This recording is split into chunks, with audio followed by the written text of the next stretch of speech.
혹시 앞으로 집 구할 때 면접을 봐야 할지도 모른다는 생각 해보셨나요? 이게 그냥 하는 말이 아닙니다.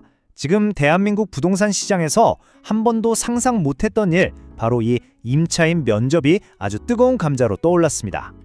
자, 여러분이라면 어떠실 것 같으세요? 그냥 내가 살 집을 구하는 것뿐인데 마치 회사에 취업하듯이 서류 내고 면접 보고 나 자신을 증명해야 하는 그런 상황 말이죠. 네, 바로 이게 지금 한국에서 실제로 벌어지고 있는 일입니다. 이 논란의 시작은 바로 국회 국민동의 청원 게시판에 올라온 한 청원 때문이었어요. 임차인 면접제를 도입하자는 건데요. 이게 왜 이렇게 파장이 크냐면요. 그동안 계속 강화되어 온 임차인 보호 정책에 대해 집주인들이 이건 아니다 하고 강력하게 반발하는 일종의 역풍인 셈이죠. 지금 사회 전체가 이 문제로 들썩이고 있습니다. 그래서 오늘 이 논란이 대체 왜 시작된 건지, 그리고 그 면접이라는 게 구체적으로 뭘 요구하는 건지, 또 이게 앞으로 우리 부동산 시장에 어떤 영향을 미칠지 하나씩 차근차근 짚어보겠습니다. 첫 번째 이야기부터 시작해볼까요? 아니, 왜 하필 지금 이렇게까지 좀 급진적으로 들리는 주장이 나온 걸까요? 그 배경을 들여다보면요, 집주인들이 느끼는 상당한 위기감이 깔려 있습니다. 이게 사실 다 연결되어 있어요. 그 시작은 바로 전세 사기 사태였습니다. 기억하시죠? 그래서 정부가 임차인을 보호하려고 법을 바꿨는데 집주인의 보증보험 가입 이력이나 예전에 세금 체납한 적 있는지 같은 사실 굉장히 민감한 정보까지 공개하도록 한 거예요. 근데 여기에 더해서 임대차 계약을 최대 9년까지 늘릴 수 있다는 법안까지 나오니까 집주인들 입장에서는 와, 이거 한번 세입자 잘못 들이면 내 맘대로 못하겠구나 하는 불안감이 확 커진 거죠. 그러면서 나온 말이 바로 이겁니다. 정보의 비대칭은 쌍방간에 해소되어야 한다. 이게 무슨 말이냐면, 아니 왜 집주인 정보만 다 공개해야 하냐, 우리도 우리 재산에 들어와 살 사람인데 이 사람이 월세는 잘 낼지 신용은 괜찮은지 확인도 못하는 건 역차별 아니냐, 이런 목소리가 터져 나오기 시작한 겁니다. 그런데 이런 주장에 힘이 실리게 된 결정적인 계기가 있어요. 바로 시장 상황이 바뀐 겁니다. 서울 아파트 전세 매물이 작년에 비해 거의 19%나 줄었어요. 전세 구하기가 하늘의 별 따기가 되니까 어떻게 되겠어요? 시장의 힘이 세입자에서 집주인 쪽으로 확 기운 거죠. 바로 이런 분위기 속에서 집주인들의 세입자 검증 요구가 더 큰 목소리를 내게 된 겁니다. 자, 그럼 면접이라는 게 대체 뭘까요? 그냥 만나서 안녕하세요 하고 이야기 나누는 정도를 생각하셨다면 전혀 아닙니다. 이건 그 수준을 훨씬 뛰어넘어요. 솔직히 말해서 한 사람의 인생을 거의 다 들여다보겠다는 거나 마찬가지입니다. 한번 보세요. 신용정보는 기본이고요. 범죄 기록, 전체, 소득이 얼마인지, 세금은 잘 냈는지, 정말 지극히 개인적이고 민감한 정보들이죠. 이걸 정리해보면 과정이 이렇습니다. 먼저 서류 심사를 통과해야 해요. 여기서 합격하면 2차로 직접 만나서 면접을 봅니다. 여기서 끝이 아니에요. 심지어는 인턴십처럼 일정 기간 살아보고 최종 결정하자는 제안까지 나왔어요.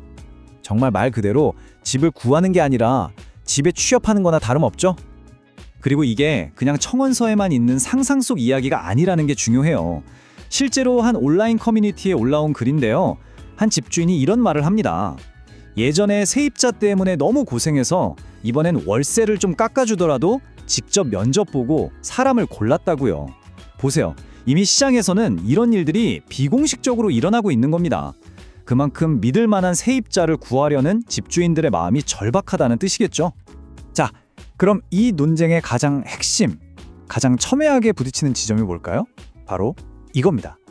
한쪽에는 세입자의 기본권이 있고 다른 한쪽에는 집주인의 재산권이 있는 거죠. 이 두 가지 가치가 지금 정면으로 충돌하고 있는 겁니다. 세입자 측 입장은 이렇습니다. 아니, 범죄 기록이나 소득 같은 걸 공개해야 하냐, 이건 명백한 사생활 침해고 이걸로 사람 차별하겠다는 거 아니냐 하고 반발하는 거죠. 반면에 집주인 측 주장은 이렇습니다. 내 전 재산일 수도 있는 집을 빌려주는 건데 이 사람이 월세 낼 능력은 되는지 정도는 확인해야 하는 거 아니냐, 이건 내 재산을 지키기 위한 최소한의 권리다, 이렇게 팽팽하게 맞서고 있는 상황입니다. 그렇다면 이 논쟁, 이걸 우리가 어떻게 봐야 할까요? 이게 앞으로 우리 부동산 시장이 어떻게 변해갈지를 보여주는 굉장히 중요한 신호일 수 있거든요. 이 현상을 제대로 이해하려면 먼저 한국에만 있는 아주 독특한 제도, 바로 전세에 대해 알아볼 필요가 있습니다. 생각해보면 그동안 우리는 집 구할 때 신용조회 같은 걸 거의 안 했잖아요. 그게 다 이 전세제도 덕분이었습니다. 왜냐하면 세입자가 맡기는 전세보증금, 그게 사실상 가장 확실한 신용보증수표 역할을 해줬기 때문이에요. 집주인 입장에서는 그 큰 돈이 있으니까 굳이 다른 걸 확인할 필요가 없었던 거죠. 그런데 요즘 시장이 완전히 바뀌고 있잖아요. 전세가 점점 사라지고 월세가 대세가 되고 있죠. 이걸 전세 월세화라고 하는데요. 이렇게 되니까 상황이 달라진 겁니다.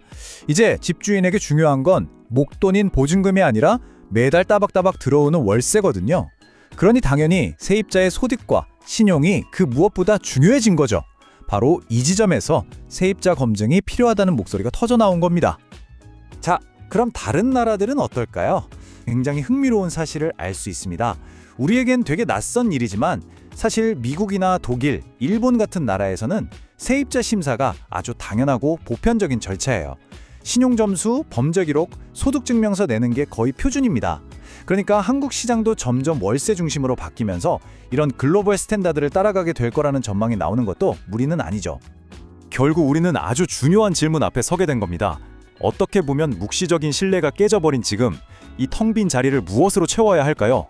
개인이 개인을 철저하게 검증하고 감시하는 사적인 감시일까요? 아니면 모두의 권리를 지켜주는 공적인 보호 시스템일까요? 이 질문에 우리가 어떤 답을 내놓느냐에 따라 앞으로 대한민국의 주거 문화가 완전히 달라질 겁니다. 빠르게 변하는 시장, 정확한 정보가 경쟁력입니다. 지금 구독하고 콕부동산과 함께하세요. 부동산은 콕, 구독, 좋아요는 꼭.